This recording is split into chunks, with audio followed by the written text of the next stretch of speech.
En el crisol de nuestra cultura mestiza, que participa tanto de una raíz indígena como de la cultura occidental, se reúnen múltiples influencias, herencias y legados que no nos son perceptibles en primera instancia. El Consejo Nacional de Ciencia y Tecnología y el Colegio de Michoacán presentan la serie sobre temas de historia y de cultura más allá de los límites regionales y nacionales. ¿Y yo qué tengo que ver con...? Comenzamos. Eva Alcántar. Hola, ¿qué tal? Bienvenidos a una emisión más. ¿Y yo qué tengo que ver con...? Al aire. Adriana Berenice Espinosa Martínez es ingeniero químico por la Universidad Autónoma de Coahuila. Cursó sus estudios de posgrado en el Centro de Investigación en Química Aplicada, donde obtuvo los grados de maestría y doctorado en Tecnología de Polímeros. Desde 2013 es investigador asociado en el Departamento de Procesos de Transformación y cuenta con la distinción del Nivel 1 del Sistema Nacional de Investigadores del CONACYT. Sus líneas de investigación van encaminadas principalmente hacia el diseño y desarrollo de materiales compuestos con alto desempeño mecánico y antiflama. Desde 2014 ha incursionado con su grupo de investigación en el desarrollo de materiales biocompuestos con base en residuos de agave, alcachofa y café. Cuenta con 17 publicaciones científicas en revistas internacionales relacionadas con ciencia de los materiales. Desde hace 3 años mantiene colaboraciones dentro del Centro de Investigación y Desarrollo del Ejército y Fuerza Aérea Mexicanos y la fábrica de vestuario y equipo de la Secretaría de la Defensa Nacional. ¿Qué tal, amable auditorio? Me da mucho gusto saludarlos una vez más. Bueno, y ahora regresando de estas largas vacaciones, Semana Santa y Semana de Pascua, pero aquí estamos al pie del cañón, como se dice por ahí. Y bueno, realmente un honor tener vía telefónica a la doctora Adriana Berenice Espinosa Martínez. Ella es profesora investigadora del SICA, quien ha dedicado gran parte de su investigación al diseño y desarrollo de materiales compuestos con alto desempeño mecánico y antiflama, a base de residuos de agave, alcachofa y café.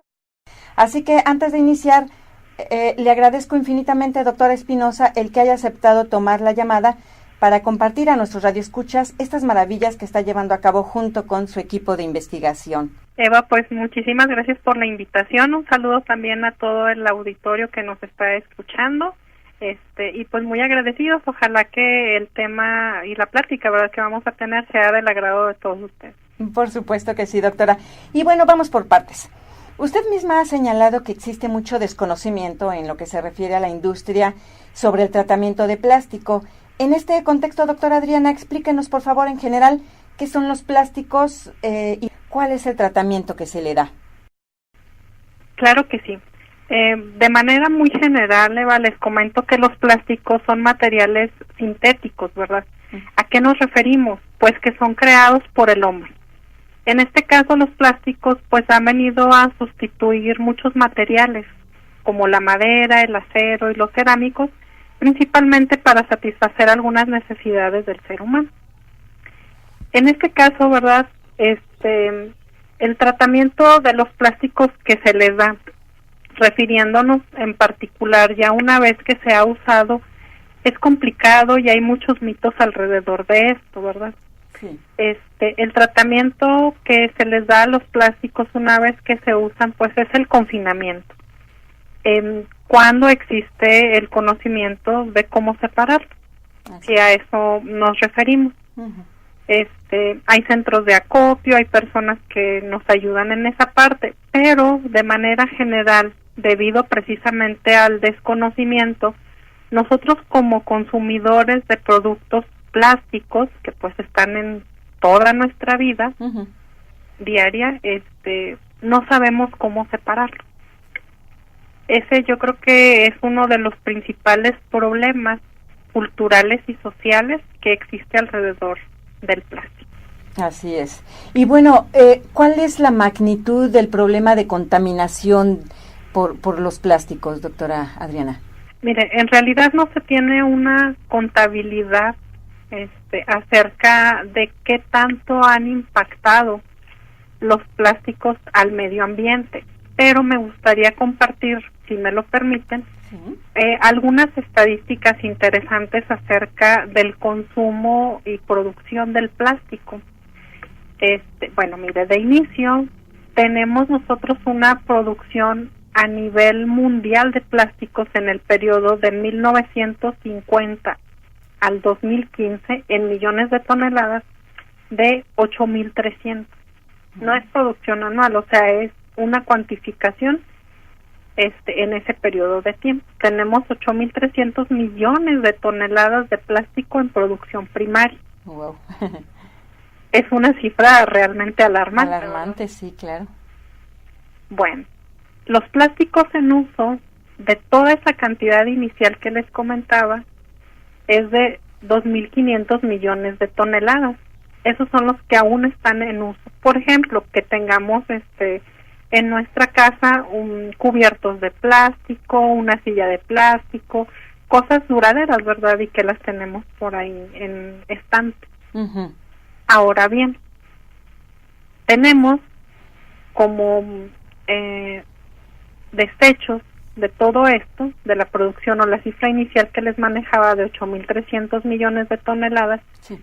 De ello son 4.900 millones de toneladas de desechos.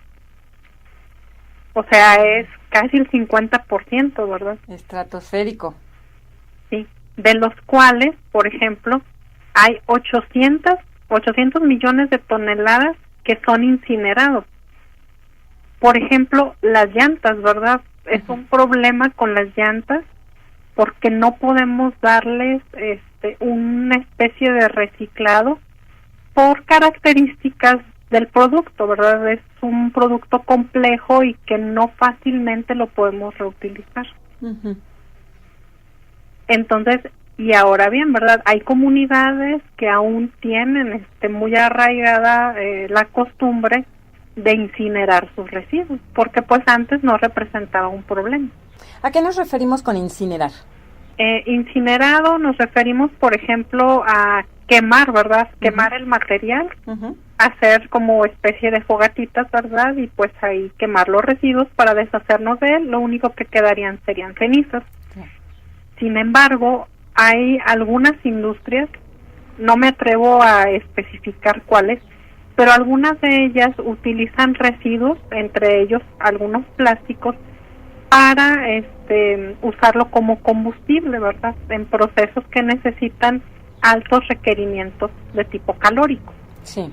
En lugar de usar, por ejemplo, resistencias que usan, por ejemplo, electricidad, o bien combustible fósil, como gasolina, petróleo, diésel, ¿verdad? Vamos continuando entonces, Eva, con la cifra que les comentaba. Sí, por favor. De todo ese 8.300 millones de toneladas, de producción primaria, únicamente son reciclados 600 millones de toneladas. O sea, es una cifra muy pequeña, ¿verdad? Sí. Y decimos, bueno, ¿en dónde está el resto del plástico? ¿En dónde están esas casi 5.000 toneladas de desechos? Y además, pues hay algunos 100 millones de toneladas también de residuos de tipo secundario, que no los cuantifican tal cual, ¿verdad? Ajá. Pues se nos están yendo, por ejemplo, a los ríos, a los mares, confinados, por ejemplo, en los basureros municipales, por ejemplo. Claro. Ahí están muchos residuos enterrados y vemos, por ejemplo, que se ha hecho mucha propaganda a las denominadas islas del plástico. No sé si ha escuchado el auditorio, Eva, por ahí acerca de esto. Sí. Tal vez les suene familiar, ¿verdad? Sí, sí, sí. Entonces, pues bueno, decimos, hay muchos animalitos marinos, ¿verdad?, que están sufriendo por esta causa. Así es. ¿Y por qué? Aquí me gustaría lanzar una pregunta, ¿verdad? ¿Por qué los plásticos no se degradan en el medio ambiente? ¿Verdad? Ese es el principal problema del plástico, porque como mencionábamos un poquito al inicio, pues no son materiales naturales, ¿sí? Así es. Estos fueron creados por el hombre y por lo tanto no hay microorganismos o animales, ¿verdad?, capaces de consumirlos. Así es. Y como consecuencia, pues estos materiales van a tardar entre 4.000 y 1.000 años en degradar. Muchísimo tiempo, doctora Adriana, y me imagino que por esta gran problemática, este gran fenómeno, usted realizó hace poco tiempo una campaña titulada No es el plástico, eres tú. ¿Cómo nace esta idea? ¿Cuáles fueron los resultados? ¿Y qué sector de la sociedad tomó más conciencia sobre esta problemática que estamos enfrentando? Mira, Eva, les comento lo siguiente. Esta campaña que nosotros empezamos a lanzar y que ojalá, verdad, a través de este medio también tenga más difusión, la titulamos nosotros No es el plástico, eres tú, por la siguiente razón. Prácticamente la sociedad y algunos, verdad, medios de comunicación por diferentes cuestiones están, me atrevo a decir, satanizando al plástico. Sí. De tal forma que yo me he encontrado como capacitadora, doy cursos también relacionados con el plástico. Sí. Me he encontrado en algunas ocasiones con que algunos participantes de los cursos que imparto me dicen, oiga doctora, pero es que entonces ya no hay que usar plástico. Vamos a dejar de usar el plástico porque pues es un material muy contaminante. Uh-huh. Y a raíz de eso me surgió la idea, dije, bueno, vamos a ir pensando, ¿verdad?, cómo convencer a la sociedad de la importancia que tiene el plástico en nuestra vida diaria y que más bien nosotros debemos tomar también la responsabilidad del manejo de los residuos plásticos. Por supuesto. Yo les comentaba, Eva, lo siguiente, que si nosotros evitamos el uso de los plásticos, volveríamos a las épocas de la deforestación, que si de por sí ahorita es un problema muy grave, uh-huh, acabaríamos con todos nuestros bosques y selvas, porque el plástico es un sustituto de la madera. Sí, es verdad. O bien, también, Eva, recaeríamos en la sobreexplotación de las minas, por ejemplo, uh-huh, porque el plástico también está sustituyendo a muchos metales. Por ejemplo, en la industria automotriz, los automóviles pues ya están casi compuestos, la mayor parte, por puro material plástico. Sí. Y yo les decía, sin molestarme, ¿verdad? Pero ellos, la gente, ¿verdad? Les repito, por desconocimiento, ¿verdad? De muchas cosas. No, es que el plástico es muy malo, mata a los peces, miren las ballenas, todo lo que les encuentran en sus estómagos y les digo, bueno, vamos a hacer un autoanálisis y en este momento, Eva, invito también al auditorio que lo haga. Sí. Tal cual estamos nosotros ahorita, escuchando en donde quiera que estén, analicen su persona. Y no me refiero a cuestiones psicológicas ni sentimentales, ¿verdad? Vamos a analizarnos en nuestro exterior, vamos a analizar nuestra indumentaria y vamos a ir detectando las partes o los productos plásticos que llevamos. Ah, ¿verdad? Sí, sí, sí. Vamos a empezar. Quienes usan lentes traen plástico y a reserva de los tornillitos que traen ahí para unir las partes plásticas, Sí. El resto es puro plástico. Así es. La gente que tenían, bueno, quienes tenemos miopía, ¿verdad? Y a aquellos que les tocó vivir en la época entre los 80s y 90s, aquellas personas que sufrían de una miopía muy aguda usaban lentes que les llamaban de fondo de botella, no sé si recuerdan. Sí, por supuesto. A todos yo creo que nos tocó ver a alguien así. Sí. En la actualidad, evidentemente sigue habiendo este problema. Sin embargo, los lentes ya no se ven igual que en aquella época. Ya lucen más delgados y más estéticos, precisamente porque ya están hechos de un plástico. Sí. Bueno, ese es un accesorio. Vamos más allá a nuestra vestimenta. Difícilmente en nuestra vestimenta nos encontramos productos 100% de algodón. Sí. Generalmente, si analizamos las etiquetas de la ropa, vemos que hay mezclas que dicen poliéster, ¿verdad? O poliamida. Sí, sí, sí. Bueno, traemos plástico en nuestra ropa.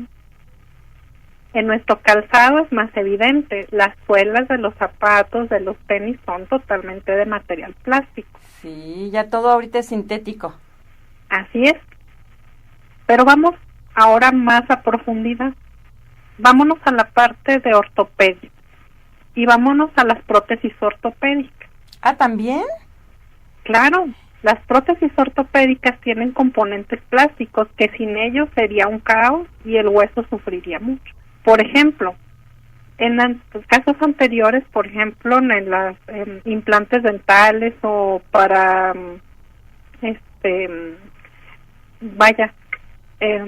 curar alguna caries que se tenía, ponían una aleación, ¿verdad? Nosotros le decíamos amalgama. Amalgama, sí. Uh-huh. O en los dientes también, y pues se nos veían negros los dientes o las muelas, porque pues era la amalgama. Duran muchísimo, eso sí. Sin embargo, por cuestión de estética ya introdujeron las resinas dentales, que están hechas a base de plástico. Sí. Entonces, para la gente que queremos sonreír y que tenemos caries, pero que no se nos note, pues el plástico también nos ayuda. Por otro lado, y vámonos más a fondo. Por ejemplo, los catéteres están hechos de plástico. Hay muchos implantes de columna que llevan espaciadores de plástico, y los implantes de rodilla también.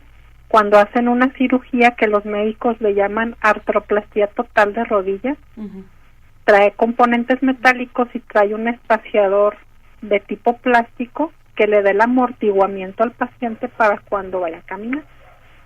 Es de plástico. Uh-huh. Entonces, vamos a hacer la reflexión nuevamente. ¿Es malo el plástico? Entonces, bueno, eso es para reflexionar en cuanto al plástico en nuestra vida diaria, Eva. Sí. Muy buena reflexión. Sí, por ello la concientización y la campaña no es el plástico, eres tú, ¿verdad? Uh-huh. Eso es a lo que yo les comento, ¿verdad? Nos enfrentaríamos si dejáramos de usar el plástico, Eva, a limitaciones y problemáticas muy serias en muchos sectores, como ya estuvimos viéndolo ahorita. Uh-huh. En el sector de la medicina, de los alimentos, porque no habría empaques, ¿verdad? Claro. En el sector energético, en la industria aeroespacial, porque los aviones, muchas partes también están hechas de plástico, sí, y no despegarían tan fácilmente, porque no tendrían la ligereza para hacerlo, que esa es una ventaja del plástico. Por ello surgió eso, por la inquietud de muchas personas y por la lluvia de propaganda negativa ante el plástico, uh-huh, que si bien es cierto, hay mucha contaminación por el plástico, pero el medio ambiente no lo hizo, lo hicimos nosotros, por supuesto. Es nuestra responsabilidad que esté así. Por ejemplo, en muchos establecimientos ya de manera consciente, ¿verdad?, dejaron de ofrecer popotes en restaurantes, uh-huh, y salvo que el cliente lo solicite, pues te pueden proporcionar tu popote. Me dice mi esposo, ¿tú por qué sigues pidiendo popotes si estás haciendo esa campaña? Le digo, mira, la respuesta es muy sencilla. Yo soy responsable de ese residuo. Si yo lo deposito en un bote de basura, ahí yo cumplí. Uh-huh. Ya estamos cumpliendo. Si en cambio yo me llevara ese popote para X cosa y por accidente o porque yo no tengo conciencia lo tiro en la calle, uh-huh, viene la lluvia y va a ir a dar definitivamente o a los mantos acuíferos o al drenaje. Y ahí yo ya estoy incurriendo en una falta.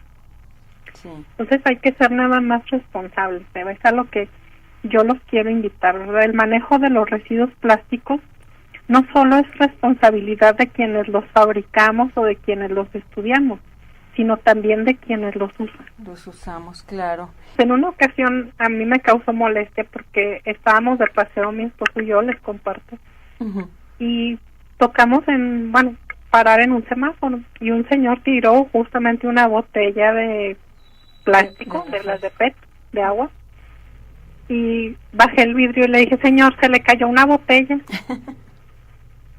Y se queda viendo el señor sorprendido. Le digo, sí, es suya, yo lo vi. Digo, se le cayó la botella.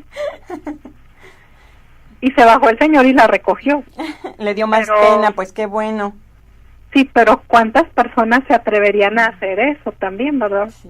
Y digo, yo lo hice nada más para ver la respuesta de la persona. Es cultural. Es cultural, sí.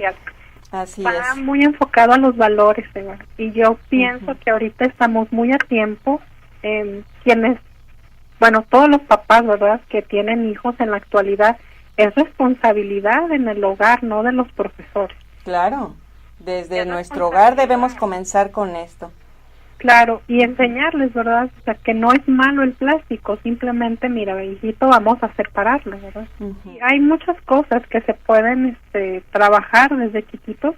Los mismos profesores, si quieren unirse a esta campaña, ¿verdad?, pueden solicitar que algún especialista, algún químico les hable un poquito, ¿verdad?, de hacer campañas o gubernamentales en donde a la sociedad se le dé pues un conocimiento muy general del uso de este tipo de materiales y de su uso final, vaya. Pues ¿Cómo debe ser su manejo, verdad? Claro, pues estaría genial, la verdad es que sí estaría genial que, si no todas, la mayoría de las escuelas sí tomaran esta iniciativa y ojalá se pusieran en contacto con usted. Claro que sí, y créame, es responsabilidad social de nosotros como científicos y tecnólogos, como profesores, compartir pues esto que nosotros sabemos, ¿verdad? Claro. Mira, Eva, me gustaría compartir aquí nada más también una frasecita que les puse en aquella campaña, ¿verdad? Y que quisiera que la tomara. Sí, por supuesto. Bueno, entonces yo les comentaba anteriormente que el manejo de los residuos pues es responsabilidad también de quien los usa, ¿verdad? Y principalmente, lo pusimos muy enfático, así, ustedes deciden en dónde termina el plástico. Es eso, ¿verdad? Es la responsabilidad. Si terminan en centros de acopio, científicos, tecnólogos, la gente de la industria, hemos desarrollado metodologías, Eva, para el reciclado de los plásticos y que de esta manera puedan ser aprovechados. Por ejemplo, hay compañías que se dedican a la fabricación de productos deportivos. No me voy a aventar goles, pero fabrican tenis, fabrican impermeables y muchos de ellos son fabricados a partir de fibra de PET reciclado. Entonces, ¿cómo terminó ese PET reciclado en un impermeable o la fibra de nylon? Pues porque esos residuos se colectaron, se llevaron a un centro de acopio y finalmente pues se mandan a China de manera general. Pero no son materiales de la basura, ¿verdad? Así es. Son de centros de acopio, o bien los acopiadores, pues ellos separan y todo.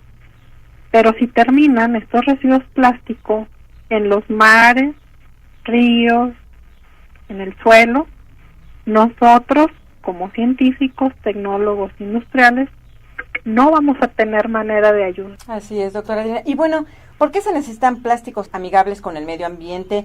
¿Cómo son este tipo de plásticos? ¿Qué características deben de tener para considerarse precisamente que son amigables con el medio ambiente?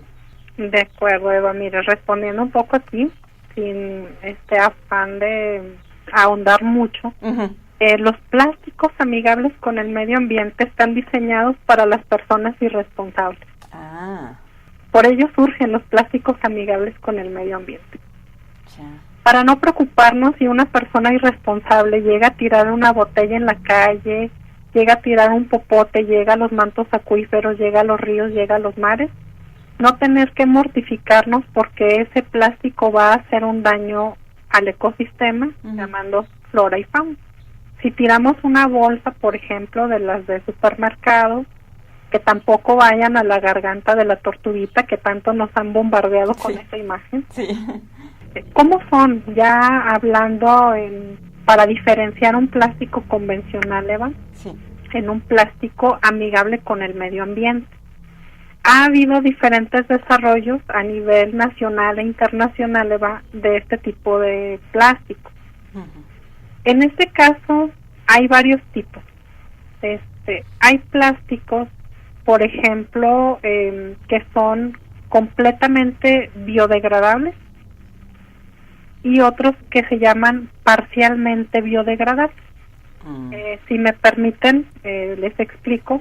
Sí. ¿Cuál es la diferencia entre cada uno? Bueno, a diferencia de un plástico convencional, un plástico completamente biodegradable, si nosotros lo dejamos al medio ambiente por cuestiones de humedad, microorganismos y la intemperie, se va a desintegrar en su totalidad y se puede reincorporar a la naturaleza.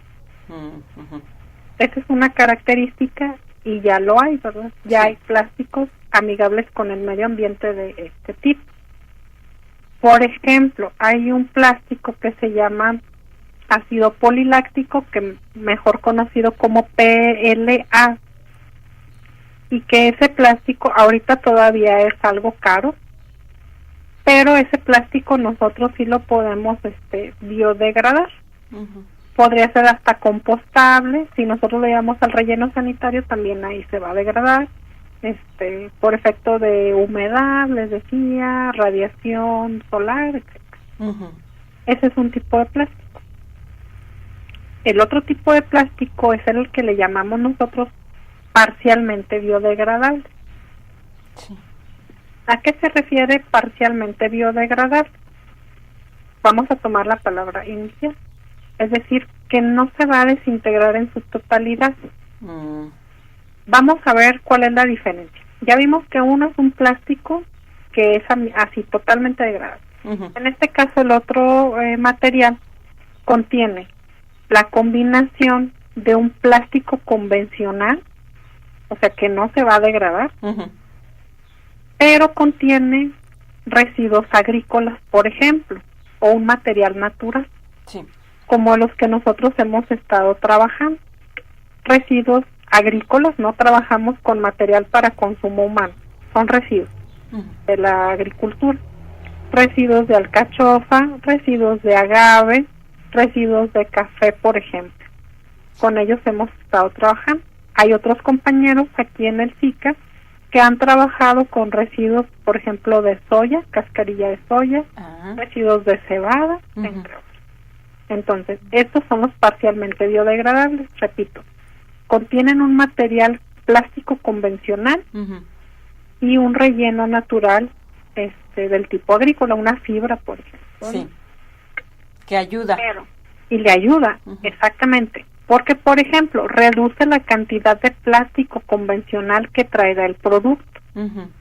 Hemos nosotros logrado sustituir hasta el 50% del plástico natural. ¿Qué le va a pasar a este material al final de su vida útil? Pues sí, efectivamente, si nosotros lo colocamos en el medio ambiente, toda la parte que contiene la fibra se va a degradar o se va a incorporar al medio ambiente. Pero vamos a tener algunas micropartículas de plástico convencional, que evidentemente van a seguir siendo un problema. Pero bueno, estamos reduciendo al 50% ese problema, que ya es de bastante ayuda. Claro, 50% es mucho. ¿Todo esto lo están haciendo en el laboratorio de ahí del SICA? Sí, no somos los únicos, Eva, a nivel nacional. A mí me gustaría también dar un reconocimiento a los demás investigadores, ¿verdad?, que están haciendo un esfuerzo alrededor de esto. Pero bueno, nosotros sí tenemos alrededor de 10 años ya trabajando en este concepto. Este programa continuará. Escúchanos la próxima semana con la segunda parte. Hasta pronto. Códigos de los plásticos. Hoy en día, casi todos conocemos el símbolo formado por un número rodeado por un triángulo de flechas que a menudo vemos en el fondo de los recipientes plásticos. Estos símbolos fueron desarrollados en 1988 por la Sociedad de la Industria de Plásticos, SPI, por sus siglas en inglés, e identifican el contenido de resina del recipiente en el que se han colocado los símbolos. Durante más de 20 años, el sistema del Código de Identificación de Resinas de la SPI ha facilitado el reciclaje de los plásticos después de utilizados por el consumidor. Los propósitos del código original del SPI fueron: 1. Brindar un sistema coherente para facilitar el reciclado de los plásticos usados. 2. Concentrarse en los recipientes plásticos. 3. Ofrecer un medio para identificar el contenido de resina de las botellas y recipientes que se encuentran normalmente en los residuos residenciales. Y 4. ofrecer una codificación para los 6 tipos de resinas más comunes y una 7ª categoría para todos los otros tipos que no estén dentro de los códigos 1 al 6. Las categorías del 1 a la 7 son el tereftalato de polietileno, el PET o PET. El número 2, polietileno de alta densidad, HDPE. El 3, el cloruro de polivinilo, el PVC o vinilo. El 4, el polietileno de baja densidad, LDPE. El 5, el polipropileno, el PP. El 6, el poliestireno, PS. Y el 7, los empaques de productos electrónicos. Fuente, tecnología de los plásticos.blogspot.com. Diversidad de bagajes. Temas cultivados. Explicación de motivos y reflexiones llevados a cabo por investigadores expertos en ciencias sociales. El Consejo Nacional de Ciencia y Tecnología y el Colegio de Michoacán presentaron la serie ¿Y yo qué tengo que ver con? Escúchanos en la próxima emisión.